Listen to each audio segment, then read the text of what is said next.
इमे कैसे कैसे का होला हमरा के तो मालूम नहीं खे। आज हमने के हल्का सा बात विमर्श कर ले जाओ मगर कहता नहीं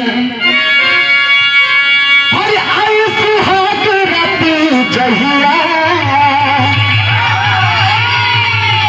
पता नहीं जब सुहाग रात तब समझ में आई। अरे चल चल अरे काली चल पहिया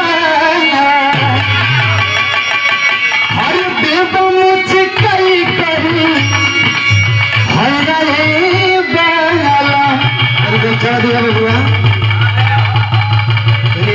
हर चीज का भाव होला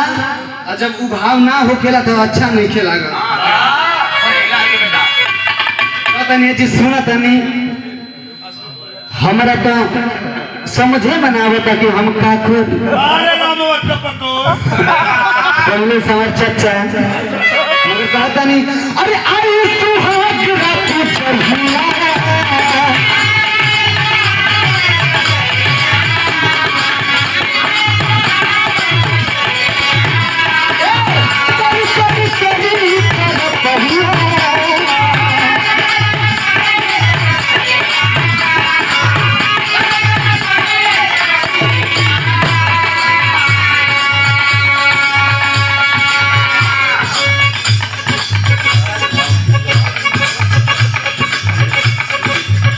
और देखिए 501 रुपये का आशीर्वाद सम्मान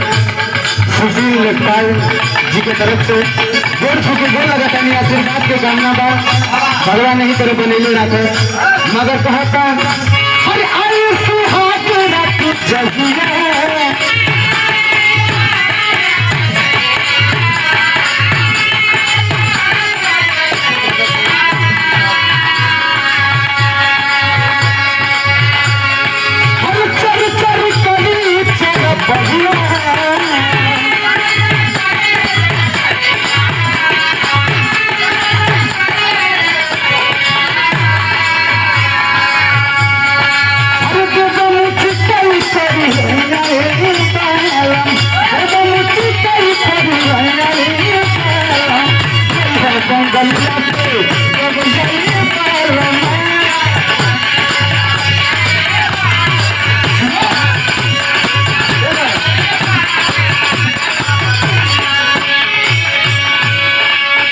मगर कहता नहीं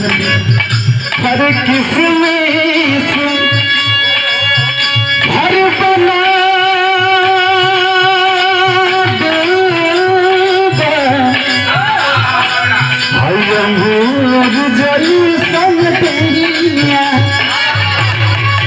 किसमिस बना के